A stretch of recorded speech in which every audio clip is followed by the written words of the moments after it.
Jadi tanya sama polisi itu, tanggal lahirmu tanggal berapa? Dia bilang.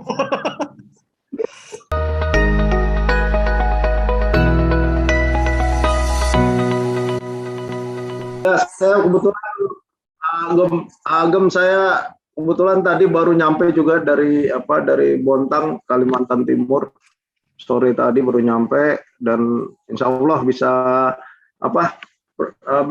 ngobrol-ngobrol lah di sini dengan Agem. Iya, itu nama samaran saya sejak kuliah Pak, namanya AA, ya, Agem karena badan saya gemuk. Oke. Ya, Om Agem ini saya ya konsepnya sebenarnya semuanya itu ujung-ujungnya ya, nanti kita bicara ke belakang, ujung-ujungnya itu ridho Allah tergantung ridho orang tua. Jadi ini doa orang tua semua, saya pikir gitu, sama keluarga, ya sama kawan-kawan semua.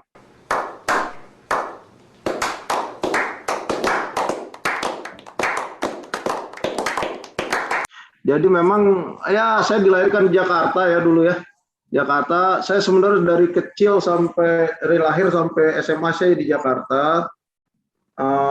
Saya dulu hobinya main bola saya. Main bola saya dulu. Sekarang udah nggak tahan lagi saya main bola saya. Terus saya kuliah lah ke ini. Waktu itu ada proyek Perintis 3 dulu ya. Perintis 3, Perintis 1, Perintis 2, Perintis 3. Perintis 1 itu dari 10 besar itulah, termasuk ITB, UI, kayak gitu ya. Dan Perintis 3, waktu itu saya mencari kuliah di jurusan teknik pertambangan, Agem. Karena apa saya nyari kuliah jurusan pertambangan? Saya waktu itu pernah ada kakak, mungkin di sini kando-kando yang itu, Dindo ini, dulu ada namanya kando kita, Kak Mustafsaf, almarhum. Mustafsaf, pernah dengar ya beliau ya, Mustafsaf loh. Nah beliau waktu itu praktek kerja di Cibinong, saya itu kelas 2 SMA. Kenapa saya masuk teknik pertambangan? Beliau nanya ke saya, sebetulnya beliau ini Kak Mustafsaf ini saudara sama waktu itu sama kakak sepupu saya yang kuliah di teknik pertambangan juga, Andi Alexander namanya, mungkin pernah dengar. Dia waktu itu main-main ke rumah, kan. Rumah saya waktu itu saya masih kelas 2 SMA. Terus cerita-cerita, kamu mau kuliah di mana? Ditanya gitu. Aku mau kuliah di teknik Kak, dibilang gitu. Tapi satu syaratnya, jangan ada gambar. Gambar itu, gambar mesin, gambar itu. Syaratnya itu, aku salah nggak bisa gambar. Itu jelas pandang ruang jelek lah gitu. Waktu SMA aja mungkin, waktu SMA, aku tuh itu, kalau gambar itu nyontek. Nyontek kita artinya di fotokopi gitu ya, nyontek teman sebelum bisa pandang samping, pandang atas, pandang bawah gitu nggak bisa aku tuh waktu dulu, kurang bisa lah, pandang ruang jelek lah. Tapi mau masuk sekolah teknik, nah kan kalau teknik mesin, teknik teknik itu ada kan gambar-gambar itu, aku pikir nggak bisa saya itu sekolah kayak begitu, tapi pengen masuk teknik, akhirnya kata masuk teknik tambang bae, dibilang. Apa itu kamu teknik tambang aja, teknik tambang tuh nggak ada gambar, paling gambar-gambar peta aja gitu, ya kan, peta. Paling juga ada gambar teknik nanti itu gambar sipil itu, dibilang gitu, yang susunan batu bata kan, ya gitu. Aku inget tuh dia. Oh ya Kak, aku nanti itu, nah dites lah. Waktu itu istilahnya apa ya? Waktu itu kita tahun-tahun 80 itu 83 itu teknik pertambangan itu hanya dua yang teknik, dua universitas, satu di ITB, satu lagi di Unsri, gitu. ITB sama Unsri, satu lagi di UPN yang swastanya, di UPN. Nah, cuman waktu sekolah kuliah waktu itu aku pikir-pikir kalau aku ikut ujian di ITB ini banyak saingan, mungkin nggak masuk gitu ya, mungkin gitu ya. Akhirnya ikutlah Perintis 3 lah yang di Palembang itu. Aku nggak pernah ke Palembang, gitu. Cuman kakak sepupu itu ada di Palembang kan, yang katanya Andi Alexander itu sekolah di teknik tambang. Nah aku ikut dia lah, tes ikut terima, gitu, terima di Palembang. Ya itulah ikut di Palembang, kuliah lah tuh di Palembang di sana. Selesai dan kebetulan tahun 86, 88 ini apa tuh? Aku tuh ini jadi ketua Persatuan Malaysia Tambang Permata. Nah, sekretarisnya itu ada di sampingku ini sekarang nih. Sekretarisnya ada di dalam ini. Oh itu, Om Rosben Aguswar. Nah, sekretaris umumku ini dia. Oke.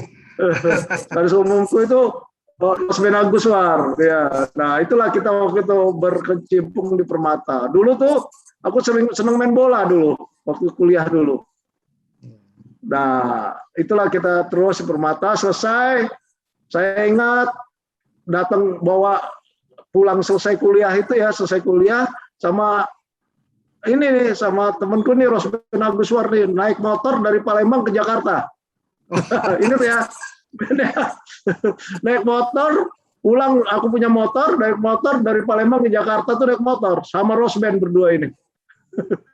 Waktu itu zaman-zaman apa yang ada ini, ada apa? Ada yang pergerakan di Lampung itu tuh, inget tuh. Pergerakan Waila. Apa itu ya? Nah, kita ngeri juga tapi kita tancap aja naik motor sama Rosben berdua. Itu selesai kuliah waktu itu. Nah, udahlah. Kuliah terus ya tes. Ceritanya aku ingat tuh 135 lamaran. Waktu itu. 135 lamaran, waktu dulu kan pakai perangko ya, pakai surat itu.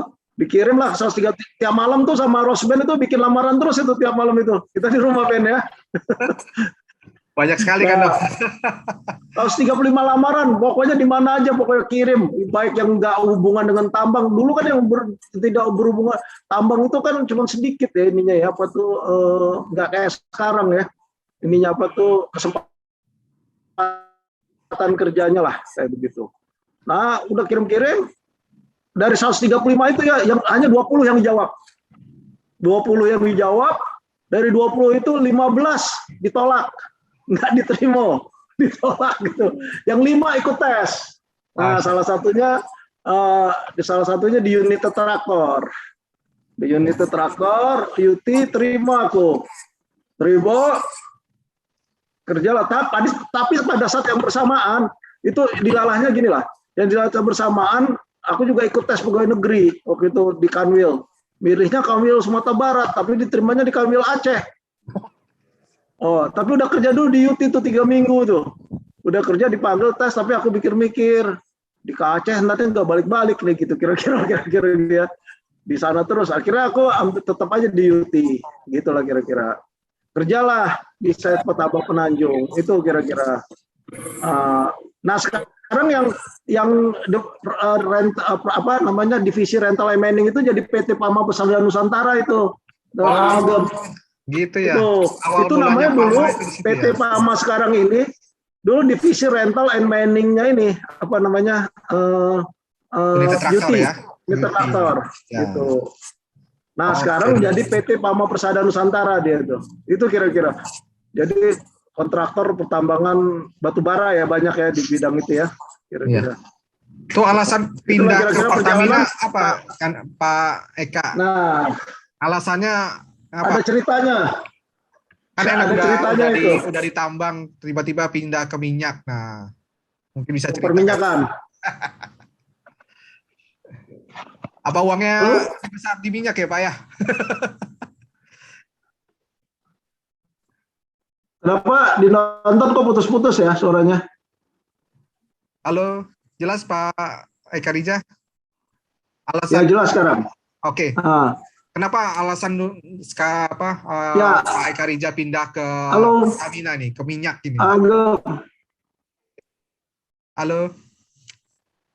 Sudah jelas Pak? Halo. Nah sekarang jelas nih, tadi nggak jelas kok. Sekarang gimana? Jelas. Nonton? Jelas, suaranya jelas Pak. Jelas sekarang, iya. Alasan Pak Eka kok bisa pindah ke Pertamina Pak Eka?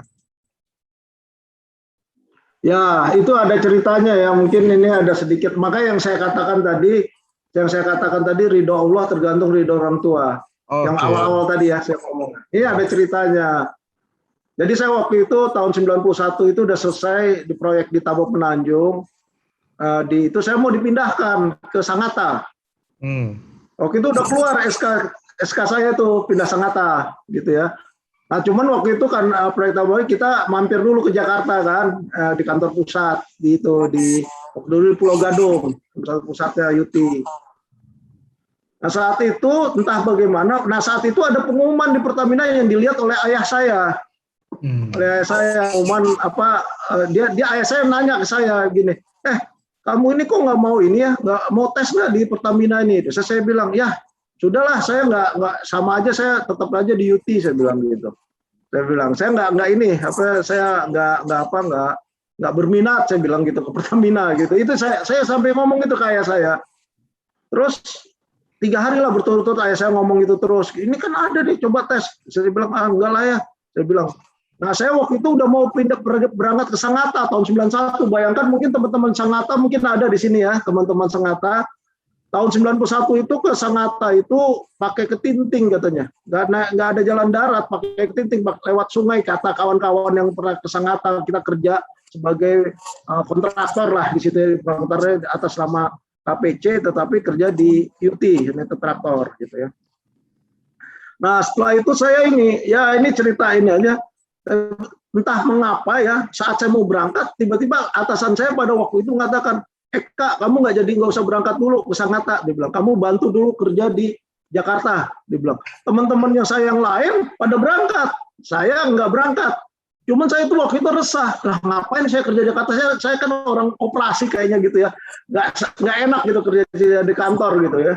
Orang lapangan. Tapi, ya Pak. Udah gitu orang lapangan gitu saya waktu itu. Saya bilang, Pak ngapain? Saya disuruh waktu itu ngerjain ini. Saya ingat sekali tuh ada orang yang keluar dari situ suruh ngerjain SOP, Standard Operation Procedure, di kegiatan penambangan. Disuruh, kita waktu itu bikin itu ya, SOP itu ya. Nah saya disuruh ngelanjutin itu, buat itu waktu itu. Tapi ya itulah qadar Allah ya, apa istilahnya, kehendak Allah ya. Saya kira-kira 5-6 hari waktu saya setelah itu, ayah saya meninggal mendadak. Ayah saya meninggal mendadak, yang mengatakan, kamu kenapa sih nggak mau tes Pertamina gitu. Mendadak, tidak sakit, tidak apa, waktu itu tahun 91 Januari lah, kira-kira gitulah ceritanya. Nah, ujung-ujungnya sebulan kemudian, saya kan kerja di Jakarta ya, saya coba bayangkan kalau saya pindah ke Sangatta, saya mungkin nggak ketemu sama ayah saya yang meninggal. Itu kira-kira itu, ininya apa tuh, apa istilahnya, perjalanan lah gitu ya. Nah, sudah dikodratkan gitu. Sebulan kemudian ada lagi pengumuman di majalah Tempo, sama di waktu itu ada koran Sinar Harapan. Mungkin yang Kando Dindo yang ada sini, koran Sinar Harapan pernah ada tuh, koran Sinar Harapan dulu. Nah itu ada pengumuman lagi penerimaan karyawan Pertamina, dan salah satunya jurusan teknik pertambangan itu masuk gitu, terima. Nah saya waktu itu teringat pesan almarhum ayah saya gitu. Almarhum saya, kenapa sih kamu nggak mau coba tes di Pertamina gitu, kira-kira lah kayak gitu. Akhirnya saya itu aja, saya ini aja apa istilahnya, sudah dibuka nothing tulus lah. Yes. Nothing tulus ya, kirim lamaran gitu. Kan dulu lamaran pakai surat ya, pakai pos gitu, nggak pakai sekarang kayak email gitu ya. Kan sekarang email juga pakai pos. Kirim kira-kira sebulan, saya masih kerja di Jakarta tuh. Sebulan kemudian dipanggil saya ikut tes. Ikut tes di Pertamina. Ikut tes, saya ikut tes, waktu itu ikut tes psikotes. Itu kira-kira psikotes itu di kantor pusat Pertamina, waktunya 3 jam 4 jam aja. Nah saya waktu itu ngabur aja dari kantor gitu, ngomong sama teman-teman kan, teman-teman bilang, saya izin dulu ya, keluar dulu, dibilang gitu. Nggak ngomong saya mau tes, ikut tes. Setelah udah tes ikut ya, saya ikut, terus ikut tes gitu. Teman kira-kira sebulan kemudian, teman saya yang di sebelah saya, waktu itu kita anak-anak muda semua ya, kita waktu itu baru-baru kerja itu di UT, anak-anak muda itu, teman saya itu sebelah itu ngomong, lagi duduk, Kak, kamu ikut tes di Pertamina ya? Dia tanya gitu ya ke saya di itu. Padahal ada bos saya takut sama bos saya. Wah, ngomong apa tes? Saya bilang, enggak, saya nggak ikut tes di Pertamina. Saya bilang, kamu jangan bohong, dia bilang gitu ke saya kan. Kamu jangan bohong. Iya, saya enggak, dia bilang. Kamu bohong itu. Coba kamu lihat tuh di pengumuman di kantor pusat Pertamina tuh, ada namamu. lulus tes Eka Riza, nama satu-satunya di dunia Eka Riza itu kamu, dibilang katanya dia. Saya itu, waduh, oh kamu tahu, saya bilang ikut tes. Saya juga ikut tes, katanya tahunya kawan-kawan saya yang di dalam itu 5 orang itu pada ikut tes, waktunya berbeda-beda. Jadi ngabur-ngabur aja gitu. Dari 5 orang itu, ya saya cuma yang lulus gitu, kira-kira itu ya. Masya gitu. Allah. Nah, itulah. Nah, saya ikut, diterima lah, ikut ada tes wawancara, tes kesehatan dan lain sebagainya lah kayak gitu ya. Tes waktu itu ada tes ini juga yang tes tidak terlibat PKI. Waktu tahun 83 masih ada itu. Tahun-tahun 83, 88, 89 itu. Tahun 91 masih ada itu saya. Tes tidak terlibat PKI gitu. Nah, udah gitu saya ikut-ikut, akhirnya saya diterima lah, akhirnya diterima. Pada waktu diterima itulah saya ada perasaan bergejolak waktu itu. Mbak Dindo Anton ya, Agem. Saya bergejolak itu. Bergejolaknya apa? Saya pengen terus kerja di dunia pertambangan. Gitu. Di UT itu, tetapi saya teringat itu pesan ayah saya gitu. Waktu sebelum meninggal dia itu ya. Saya bilang, akhirnya saya sholat istikharah pada waktu ini perjalanan hidup istikharah. Akhirnya saya minta izin akhirnya saya praktiskan, saya keluar dari UT, tapi saya harus minta izin karena di Pertamina pada waktu minta surat lolos butuh dari perusahaan lama. Saya minta izin ke atasan, saya jadi nggak pergi gitu saja, minta izin ke atasan di waktu dulu. Mungkin kalau di sini teman-teman yang pernah di Sangatta ada namanya, masih ingat, Presiden Direktur PT Pama Persada Nusantara itu Prasetyo.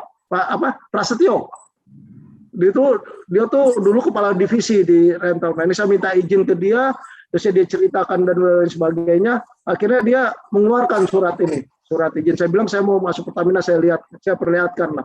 Itulah kira-kira kenapa saya masuk Pertamina. Tapi kuncinya adalah gini, masuk Pertamina kuncinya waktu itu ada kesempatan. Teknik pertambangan dibuka waktu itu lowongannya, kesempatannya itu aja sebenarnya. Siap. Kalau nggak ada lowongan untuk teknik pertambangan, saya nggak akan bisa masuk situ gitu. Dengan perjalanan yang saya katakan tadi gitu. Ini mungkin doa dari almarhum kali Kando. Jadi dibukakan jalannya, dibukakan pikiran supaya Kando akhirnya gabung di Pertamina. Masya Allah. Betul. Itulah selalu saya itu sampai saat ini masih terbayang apa yang diomongkan oleh saya. Mungkin itu doa dari orang tua gitu ya. Saya bisa ke situ. Padahal saya nggak ada rencana untuk masuk ke Pertamina waktu itu. Gitu. Iya, artinya poin yang bisa kita dapatkan selain kita nggak nyangka ya, ternyata ya sudah diberikan jalan gitu. Artinya dimudahkan, melalui tesnya dimudahkan, kemudian diterima. Artinya kan mungkin dari doa orang tua yang membuat kita jadi langkahnya menjadi mudah sehingga akhirnya diterima. Namun satu yang saya tertarik yaitu Kando ketika ingin bergabung ya tetap kita keluarnya dengan baik ya Pak Eka ya. Iya, betul. Kuncinya itu. Hubungan dengannya tidak terputus ya Pak Eka ya. Iya betul. Betul itu. Jadi artinya kita membawa nama alma mater di situ. Saya berpikir itu. Kita bawa nama alma mater, kita kalau pergi gitu saja, nama alma mater kita juga jelek gitu. Betul kan, betul. Nah, saya waktu itu minta izin dan keluarkan surat lolos butuh waktu itu. Nah, artinya Pertamina meminta juga surat lolos butuh waktu itu. Karena saya mengatakan saya udah kerja di UT. Selain surat pengalaman kerja ya, gitu lolos butuh, istilahnya waktu itu lolos butuh dari perusahaan tersebut bahwa saya itu memang bisa dikeluarkan dari UT dengan baik-baik lah kira-kira gitu. Masuk aku ya. Lagi masalah ya. Itu kira-kira agak mantap Pak Eka Riza. Itu cerita kenapa saya masuk ke perminyakan lah, gitu kira-kira. Kalau mungkin teman-teman lain ada juga seangkatan saya masuk ke perminyakan juga di Pertamina, ada juga, tapi mungkin ceritanya berbeda ya sama saya. Tapi itulah kenapa saya masuk ke Pertamina dengan pasti kita tes lah ya, tes. Tetapi saya ada nuansa nuansa spiritual saya gitu ya, masuk ke perminyakan seperti itu gitu kira-kira. Menarik Pak Eka Riza. Dan menariknya lagi ya, satu lagi tadi Agem juga nanya terkait keluarga kan, gitu ya. Tadi terkait keluarga. Saya ketemu sama istri saya karena saya masuk Pertamina. Itu kira-kira mungkin itu jalan Allah ya. Karena saya ada waktu itu ada angkatan kita lah, adik kelas saya gitu. Adik kelas saya waktu tes nggak masuk gitu. Kita anak tambang juga. Saya tanya, kamu sekarang kerja di mana? Di perusahaan apa namanya, perusahaan lingkungan lah gitu ya. Oh, ada namanya istri saya kan. Ada itu budak tambang juga, budak unsri juga, dia bilang dari pertanian. Nah, itulah saya ketemunya mulai di situ. Gara-gara saya melihat pengumuman itu. Jadi benar-benar sekaligus cari jodoh, Pak ya. Iya. Dapat jodohnya di sini juga. Dapat jodohnya di sini.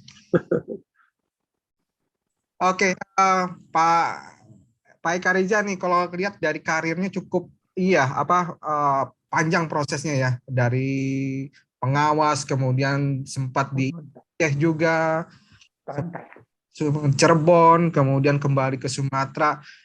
Sebenarnya apa sih yang bikin bisa bertahan ya di satu perusahaan ya Pertamina? Kalau kita lihat mungkin banyak juga alumni yang mungkin sudah ke beberapa perusahaan gitu. Namun Pak Eka ini tetap di Pertamina terus ya, walaupun penugasannya cukup jauh-jauh nih, sampai ke Aceh juga nih Pak Eka. Iya. Ya memang saya setelah keluar dari UT waktu itu ya, setelah keluar dari unit traktor, saya pendidikan dulu kayak kalau di Pertamina tuh BPS, Bimbingan Profesi Sarjana Teknik. Itu BPST namanya dulu ya, di Direktorat Eksplorasi Produksi.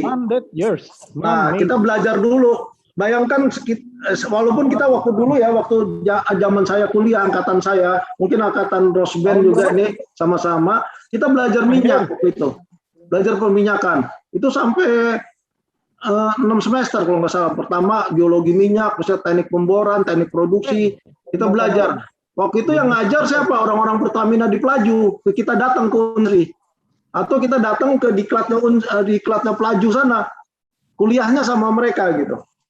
Namun kan kita lebih banyak kan ke tambang umum ya, itunya ya. Nah, ketika belajar lagi bimbingan kita waktu masuk itu kita belum jadi karyawan Pertamina, masih di pendidikan gitu. Kurang lebih waktu itu pendidikan saya tuh 8 bulan. 8 bulan belum diangkat jadi karyawan, karena saya waktu itu masuk di Agustus 91, Juli Agustus 91 itu diangkat jadi karyawan tuh Maret 92, tapi kita pendidikan. Nah, pendidikan dulu lah kita di Cepu waktu itu, pendidikan di PPT Migas sana untuk pendidikan.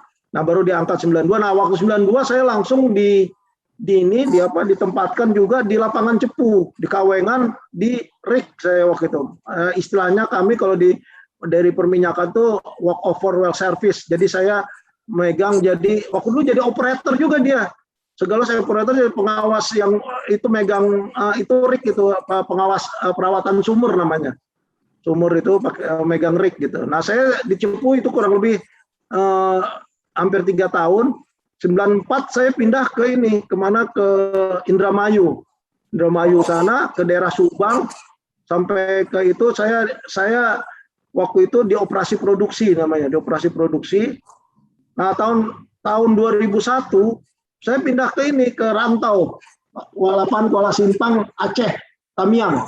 Nah, bayangkan 2001 itu saya bawa istri anak saya masih TK ya, saya bawa ke Aceh sana. Waktu itu zaman DOM, daerah operasi militer ya, zaman-zamannya DOM itu waktu itu, daerah operasi militer.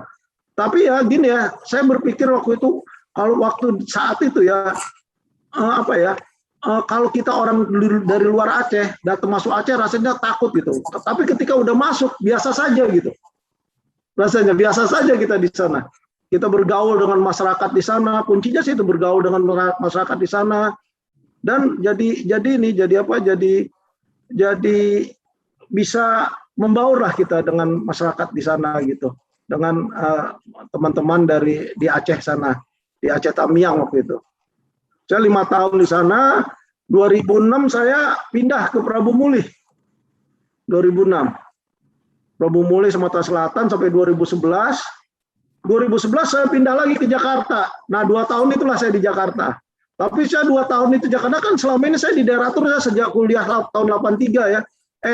Sejak tahun 83 sampai itu saya di daerah baru 2011 balik lagi Jakarta. Saya itu jet lag itu di Jakarta itu.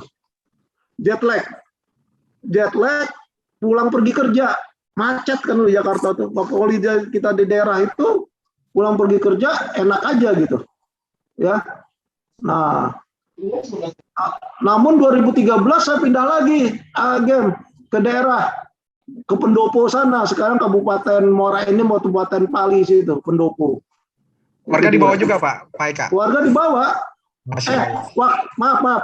Waktu lagi saya pindah ke Jakarta, waktu itu kan saya pindah ke Jakarta, keluarga kan pindah ke Jakarta. Ketika saya pindah ke Pendopo, anak saya sudah SMA. Dan udah kuliah, udah menjelang mau kuliah gitu ya. Jadi saya nggak bawa gitu. Waktu masih kecil sih saya bawa terus gitu. Nah, saya nggak bawa sekolah saya pindah di Pendopo itulah. Nah, mulai di Pendopo itu nggak bawa, itu saya tahun 2013. Gitu. Jadi ntar ya besok tuh ngobrol. Itu kira-kira. Dan teruslah saya sampai 2013 sampai 2018 saya di sana. Di itu game di Sumatera Selatan. 2018 saya pindah ke Jakarta sampai saya pensiun ini gitu. Kayak gitu. Kira-kira gitu game. Oke, Pak Eka. Terus mahasiswa yang dilecehkan. Boleh di-share nggak suka dukanya selama Pertamina, Pak Eka? Ya sebenarnya gini, yang paling saya merasakan ya, yang paling berat kerja itu ketika saya di Sumatera Selatan, Agim. Saya ketika itu saya menjadi field manager di Pendopo. Mohon maaf ini kawan-kawan Sumatera Selatan yang dari kita tahu sendiri ya situasi orang-orang kita ya. Wah waktu itu saya di demo, terusnya di stop jalan. Saya waktu itu kepala lapangan ya, kepala lapangan saya di situ di Pendopo itu. Tapi bagaimana saya berusaha untuk melakukan koordinasi dengan masyarakat di sekitar situ. Dan alhamdulillah berhasil. Keberhasilan apa? Saya itu kebetulan saya di sana saya bahasa Palembang. Aku bilang aku juga dari Unsri, aku bilang. Aku ini wong sini juga. Aku bahasa Palembang. Oh, dia kaget. Wah, kepala lapangannya wong kita juga ya, dia bilang gitu. Nah, mulai rendah itu. Nah, tetapi memang itulah situasi kita di lapangan itu yang paling susah ya, kita kalau ngebor sumur itu ketika kita mau pembebasan tanah. Pembebasan tanah itu sangat ini sekali. Kita dimanapun gitu ya. Karena kalau kita terlambat untuk melakukan pembebasan tanah, untuk ngebor terlambat dan produksi juga jadi terlambat gitu. Nah itu yang sekarang ini yang menjadi, karena kan yang nama pembebasan tanah itu menjadi ada aturan dari pemerintah, misal per meternya misalnya 25.000 tapi masyarakat mintanya 50.000. Kita kan dari perusahaan BUMN nggak bisa seperti itu, BUMN ya. Nah kita susah melakukan. Nah bagaimana kita melakukan koordinasi itu. Nah itu yang paling karena kita dituntut oleh perusahaan bahwa harus dikejar waktu. Nah itu bagaimana kita melakukan koordinasi itu ya. Tapi selebihnya saya merasakan ya, saya rasanya nggak ada duka gitu. Cuman di awal-awal kerja dulu saja merubah budaya kerja dari dari kita kerja di perusahaan Jepang workaholic kan. Nah, terusnya kita berusaha kerja di BUMN. Nah, itu yang harus saya bisa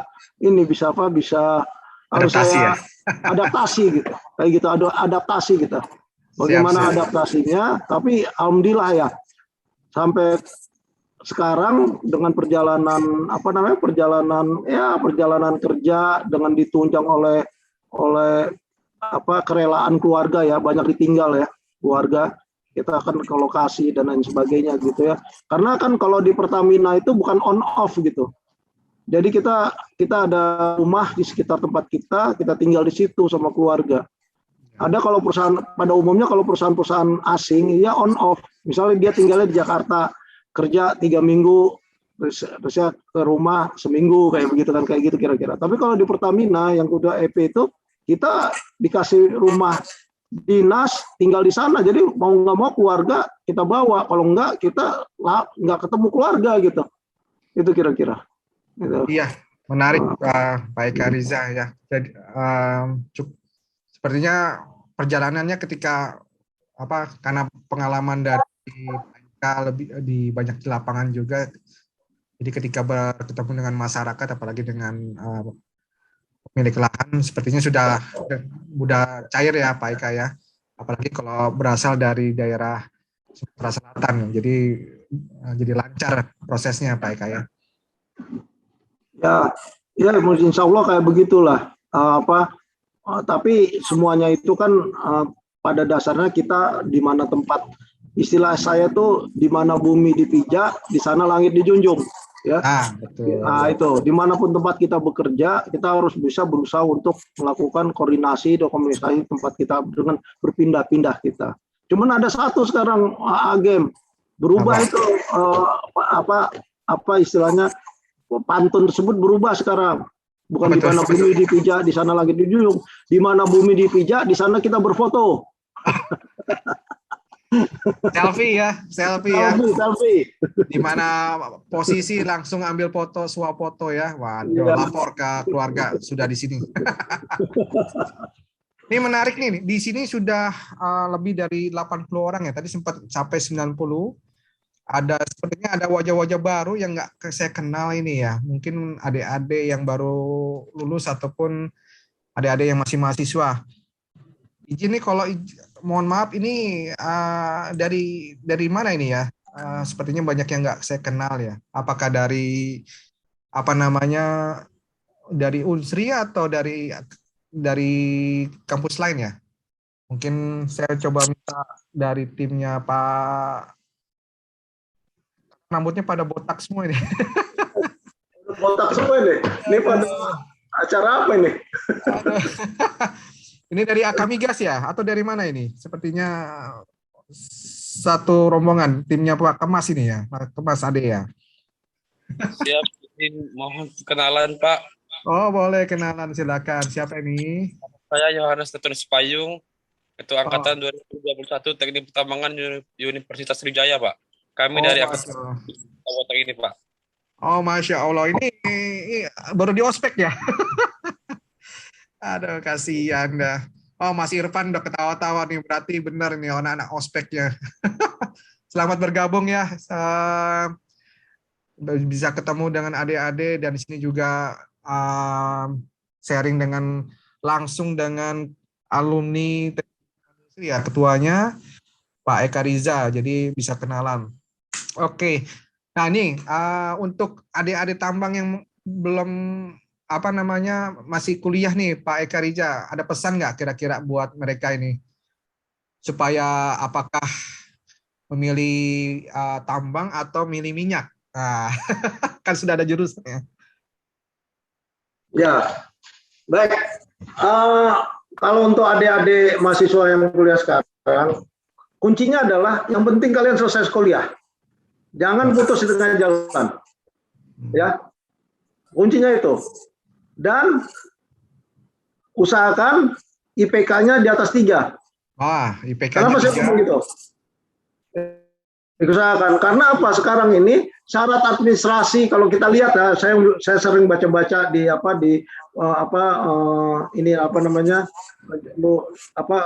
syarat untuk masuk itu pertama IPK biasa di atas 3 gitu. Kalau di bawah 3 kita masukin lamaran udah secara administrasi udah diputus dulu gitu, disingkirkan dulu gitu. Difilter dulu. Apalagi sekarang banyak lamaran itu pakai online ya, kayak gitu ya. Nah, itu yang cara pertama. Yang kedua, kalian juga harus belajar berorganisasi. Nah, tuh. Belajar organisasi di kampus, organisasi apapun gitu. Karena itu sebagai bekal kita untuk bekerja, untuk melakukan bermasyarakat. Tapi ada pilihan, ya pilihan. Kalian itu mau jadi bekerja di suatu perusahaan atau di pemerintahan atau apa, atau kalian mau jadi dosen, gitu. Saya pernah waktu saya lagi praktek kerja, saya praktek kerja waktu itu di Algem, di mana di PT Semen Padang, bikin tugas akhir. Nah waktu itu kepala divisi tambangnya manggil saya ketika saya sudah selesai bikin tugas akhir, manggil saya.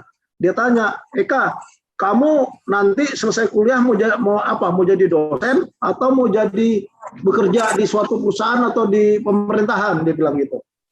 Saya bilang, saya nggak mau jadi dosen, Pak. Aku bilang, kenapa? Dia bilang gitu ya. Saya, kenapa Pak Bapak nanya gitu? Saya tanya gitu. Kalau kamu jadi dosen, kamu harus jadi doktor.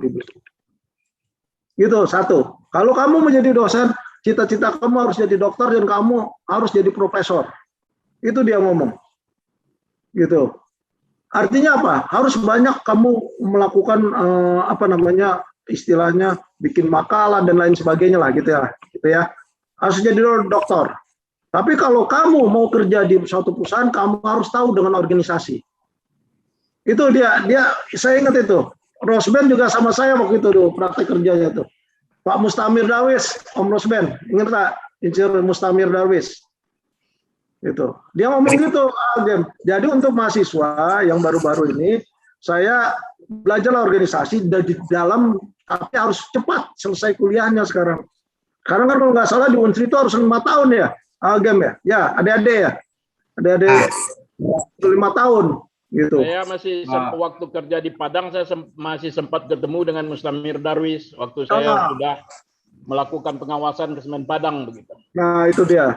Waktu itu kita beraktek kerja sama dia ya, sama beliau lah waktu itu Pak Mustamir Darwis. Itu kira-kira pesan saya. Iya. Kamu jangan dengan apa artinya organisasi? Ya kita belajar lah untuk berbagai kita memanage orang gitu ya. Nah kebetulan ya ini cerita lagi ya Dindo Anton ini untuk ini aja.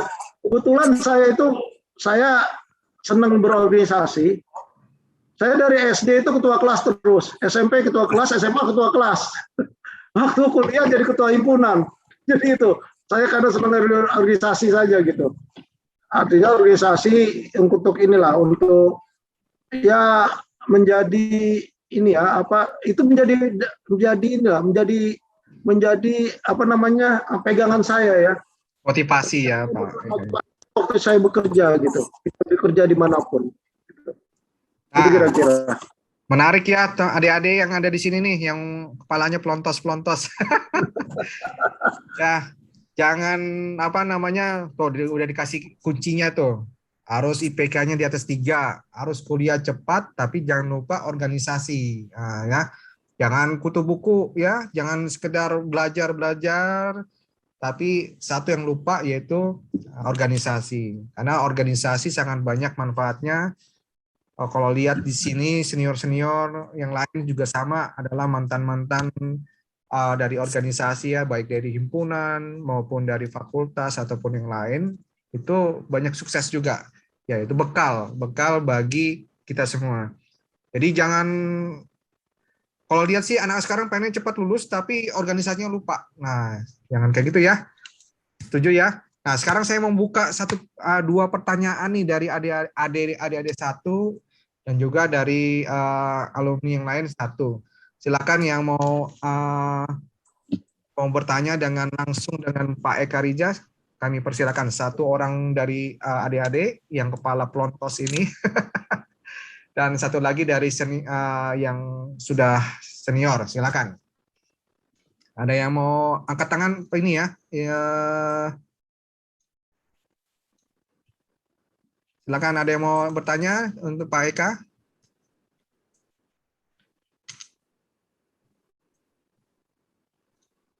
Nah, siapa nih? Ini siapa nih? Silakan, saya kasih kesempatan untuk ketemu diskusi dengan Pak Eka Rija. Nah, ini ada Muhammad Taufik.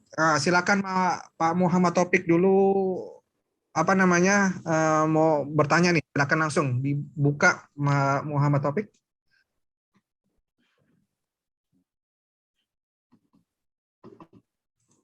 Ayo jangan malu-malu.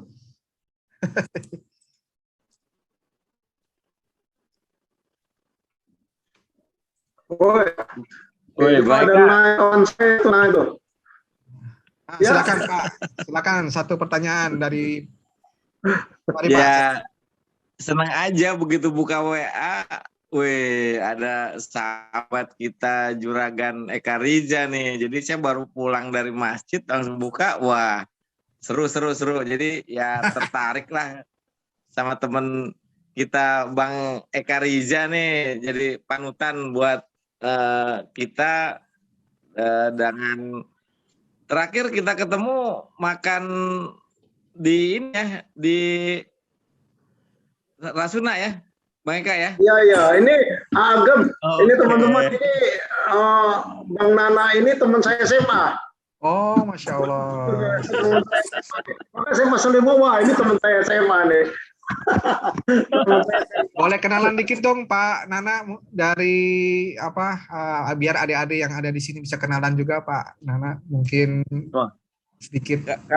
Saya teman SMA-nya Bang Eka Rija. Bang Eka Rija ini memang dari teman-teman alumni kami SMA di Jakarta, SMA Negeri 8. Oh, Masya Allah. Gitu. Ya, jadi Bang Eka ini ya jadi panutan teman-teman lah. Kalau ada apa-apa ya kita juga minta pendapat daripada beliau. Dan beliau juga care kepada teman-teman. Dimanapun ada teman yang bahagia ataupun ada teman yang berduka, beliau selalu tampil di depan gitu kan. Masya jadi luar biasa lah gitu. Jadi ya itu jadi salah satu contoh kita kepada anak-anak. Ini orang tua kita yang sangat hebat gitu kan. Jadi sebagai contoh ya beliau juga kan karirnya juga lumayan nih dari ya sekarang udah dari A sampai Z lah mentok gitu. Sudah level mentok ya Pak ya, level atas ya Pak ya. Iya, udah luar biasa banget deh Luar gitu biasa. kan. Jadi Masya Allah. dan teman-teman juga salut Bang Eka Rija. Dia itu beliau ini juga apa namanya tuh panutan lah untuk kita semua. Di SMA 8 beliau juga jadi contoh teladan untuk kita semua. Demikian. Makasih Pak Nana, makasih. Masya Allah. Nah, Terima kasih Om Nana, Bang Nana. Tapi yang paling penting bagi saya adalah gini ya, dari Bang Nana itu, semua kita itu ya, di dalam perjalanan hidup kita dan perjalanan kita itu, kuncinya kita, mungkin kita jalan ini didoakan oleh kawan-kawan kita, didoakan oleh keluarga kita, didoakan oleh teman-teman kita, gitu.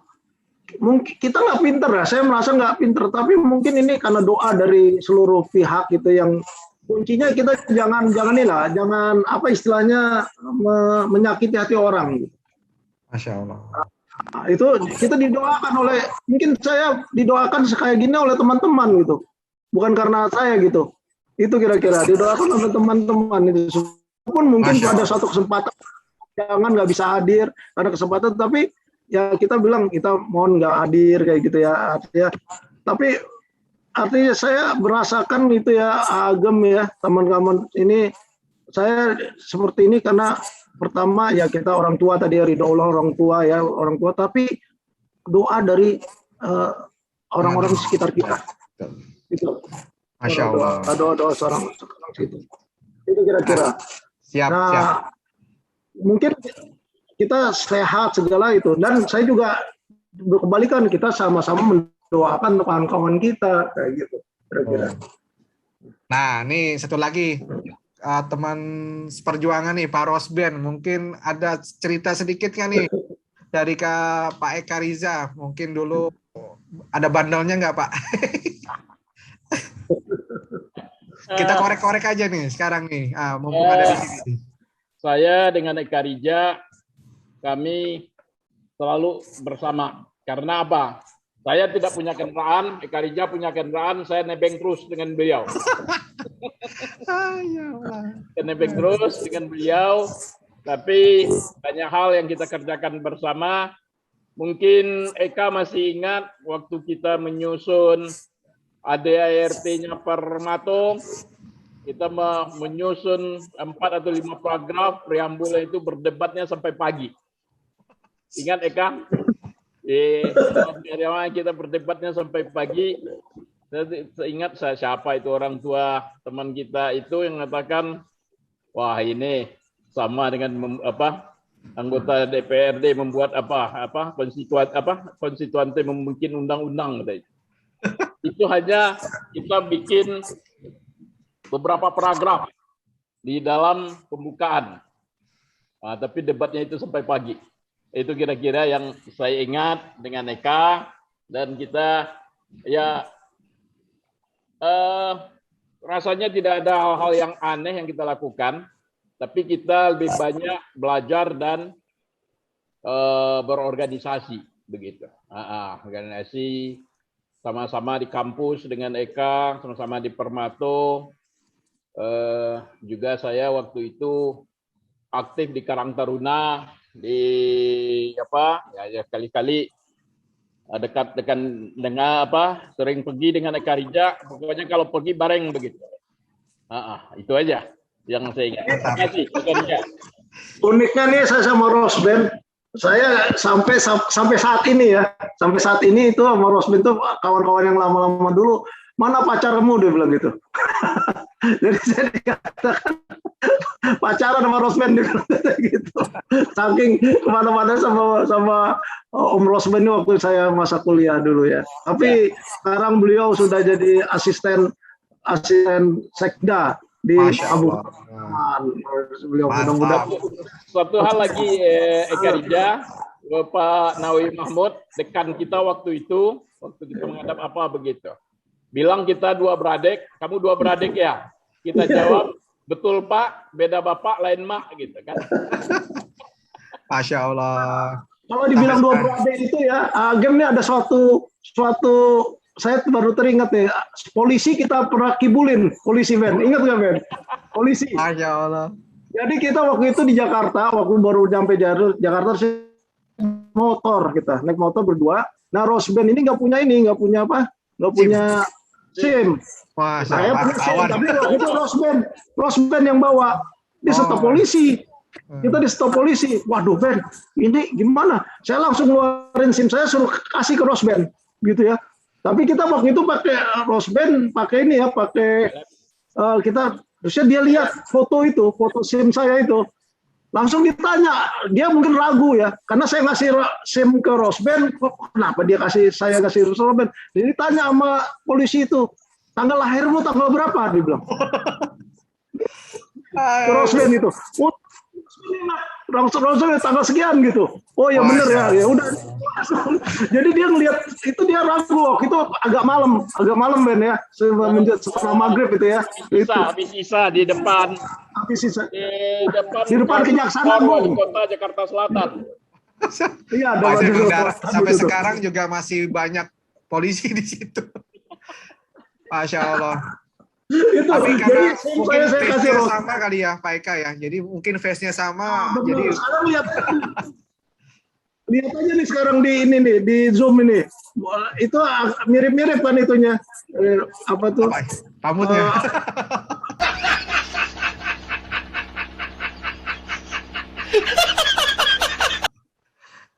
Apa istilahnya, mukanya lah gitu. Silakan Mas Kemas, mungkin kalau mau tampil silakan. Kesempatan saya kasih kesempatan untuk Mas Kemas Ade nih. Ya, Assalamualaikum Pak Eka. Salam.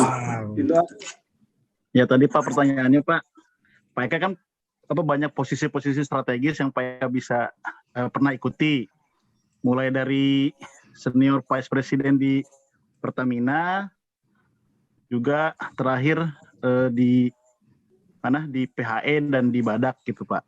Itu gimana Pak tips and tricksnya sehingga jadi inspirasi buat kita semua Pak?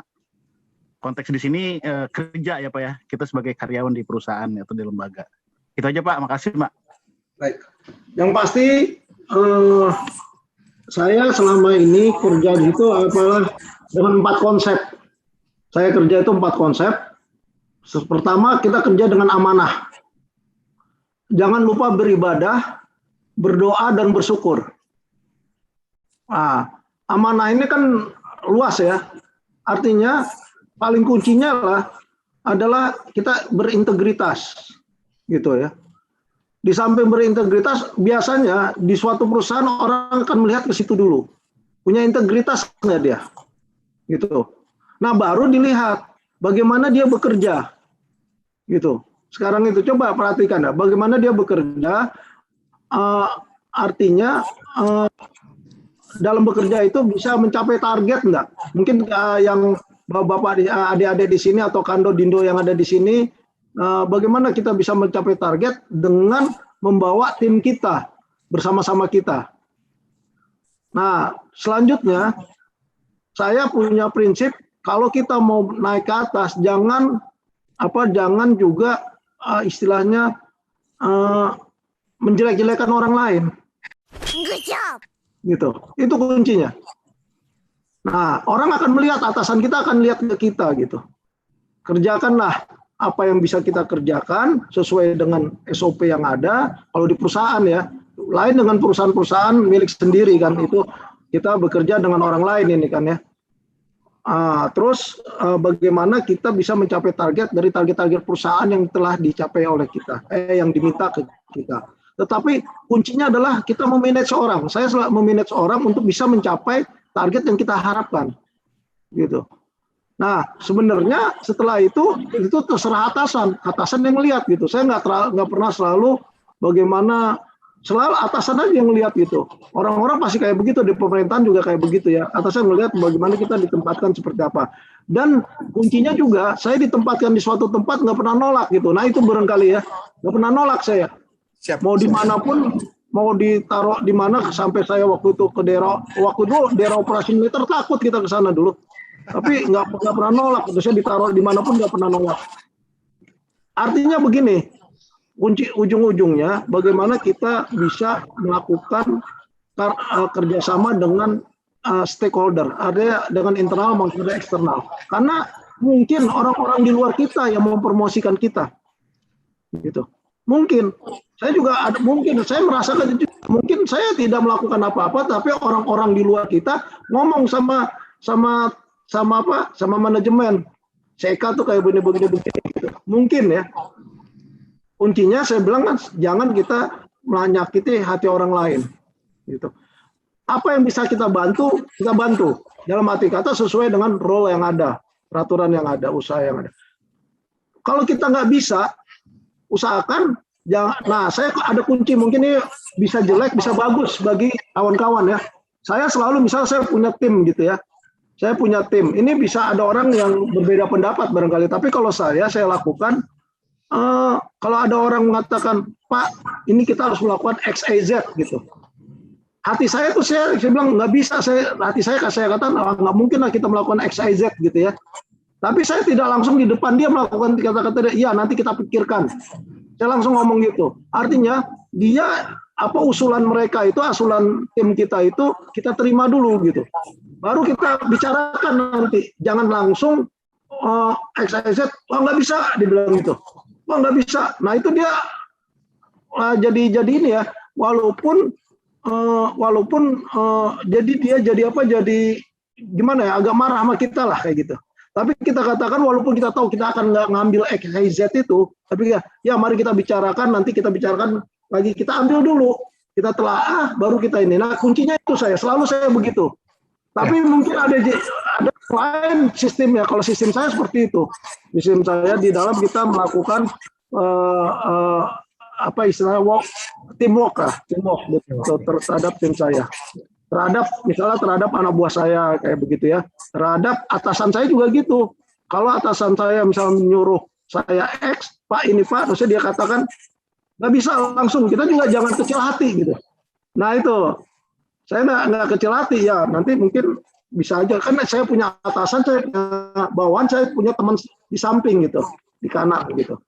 Itu kira-kira. Tapi memang kuncinya tadi kan AMG nanya, kok saya nggak pernah pindah-pindah? Ya mungkin karena BUMN ya, kayak itu ya. Ya saya tidak merasa. Jadi emang kita dari bawah gitu, dari bawah ke atas gitu ya, dari bawah ke atas itu, meniti dari bawah. Yang saya katakan saya menitinya mulai dari operator ke kalau di tambang itu foreman saya itu, foreman. Foreman gitu. Waktu di UTI pun saya itu tuh, siapa bawa itu Dindo Anton Agem, bawa bulldozer. Oh, di UTI saya. Siap. Bawa bulldozer, bawa eskavator. Saya bisa waktu dulu bawa itu saya itu. Siap. Jadi kuncinya itu ya, kalau dikasih tugas jangan pernah katakan tidak bisa dulu Pak. Kayak kita coba dulu ya, karena sebenarnya atasan pengen tahu ya kemampuan kita dari ngetes ya. Kita dikasih assignment sesuatu, berarti kita bisa nggak nih mengerjakannya. Menarik sekali ya. Satu lagi nih, maaf kayaknya nambah waktunya nih. Pak Didi mau nanya nih, Pak Didi Mardiono. Silakan Pak Didi, mungkin saya kasih kesempatan untuk bertanya. Satu orang lagi. Silakan. Terima kasih Agim buat Kando Eka mau nanya, kalau bahasanya Gita Wirjawan itu kira-kira end game-nya Kando Eka Riza atau impian akhir yang mau dicapai itu apa ya? Karena tadi seperti yang disampaikan oleh Pak siapa tadi, mungkin dari sisi karir A sampai Z sudah tercapai lah ya, tapi mungkin cita-cita yang sampai saat ini dan mungkin beberapa tahun ke depan yang ingin dicapai itu apa?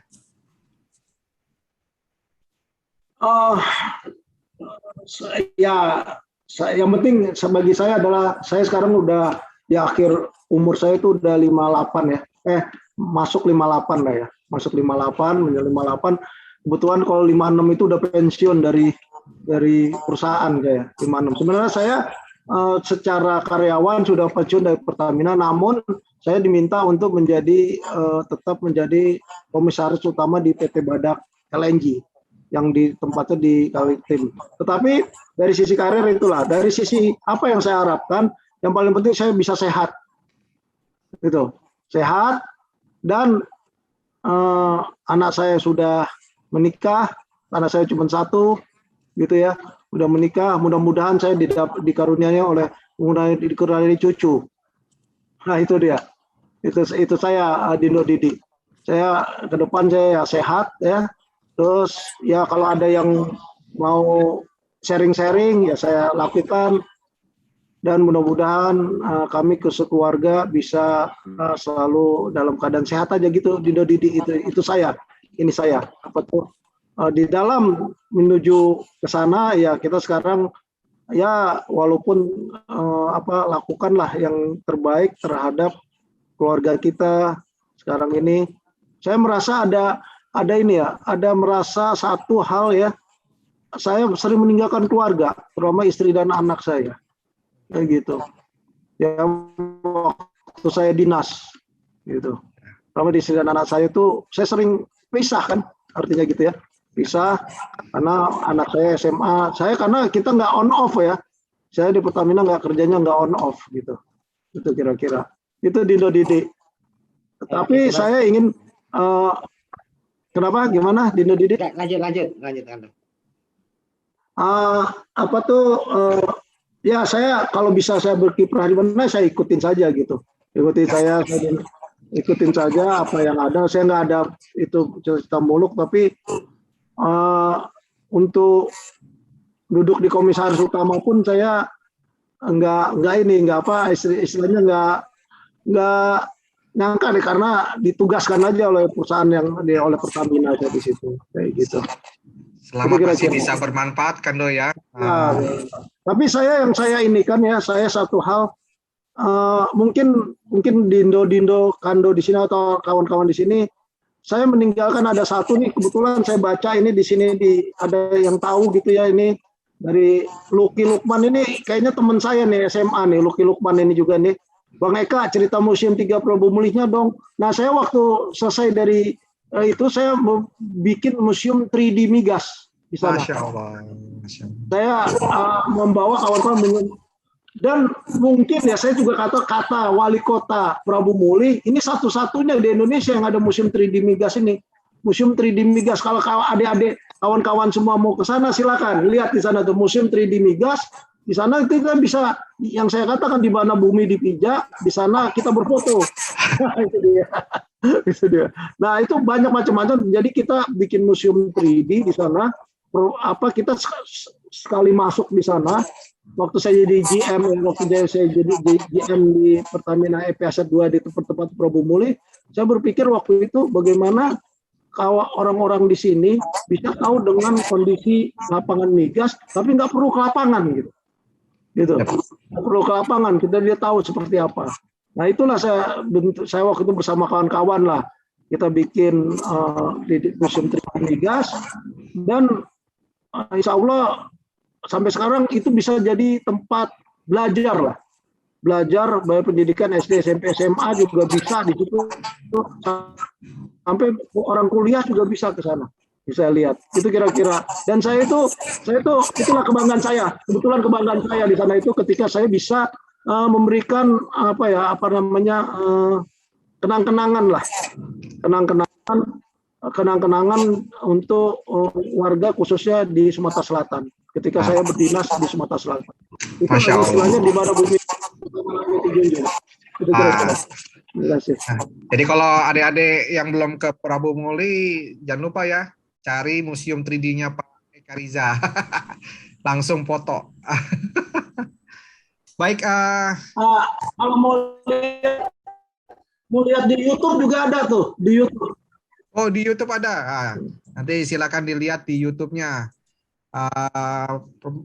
Pertamina Prabu. Kita klik, kita lihat seperti apa museum 3D-nya buatan Pak Eka Riza ini. Baik, Kando, Dindo, Yundo sekalian, waktu juga yang harus memisahkan ya. Sangat menarik kalau mungkin kita ada waktu panjang, mungkin bisa seharian Pak Eka ya. Tapi waktu juga yang harus membatasi karena di waktu yang lain mungkin sudah malam ya. Namun satu pesan buat kita semua ya di sini, saya masih terngiang ya, satu, bahwa kesuksesan kita bukan berasal dari kita ya, tapi juga dari doa orang tua dan doa kawan-kawan sekeliling kita ya. Kita nggak menyangka kalau bisanya kita merasa sampai sekarang ini mungkin bukan hanya 100% dari usaha kita, tapi juga dari doa dari orang tua dan juga teman-teman kita yang oleh karena itu kita tetap harus berbuat baik, memberikan manfaat buat orang banyak ya. Terima kasih kembali Pak Eka Riza atas waktunya sharing, Pak Rosben, Pak Nana, dan Pak Didi yang sudah merelakan waktunya ya bersama kita semua di sini. Terus pantengin podcast biru kita ini, semoga bisa kita dapatkan informasi yang lebih banyak ya. Kedepannya akan banyak kita undang narasumber yang lain supaya bisa berbagi pengalaman hidupnya dan juga trik untuk menuju kesuksesan. Sebelum saya tutup, kami ucapkan banyak terima kasih. Sekali lagi, saya Anton Darmawan atau biasa disebut dengan A Agam mengucapkan banyak terima kasih. Selamat malam. Assalamualaikum warahmatullahi wabarakatuh. Terima kasih. Waalaikumsalam warahmatullahi wabarakatuh. Terima kasih. Terima kasih semuanya. Terima kasih sharingnya Kak Riza. Terima kasih banyak. Bosan-bosan ya nonton podcast ya. Ya selalu. Ya. Sukses kawan-kawan semua. Sukses ya.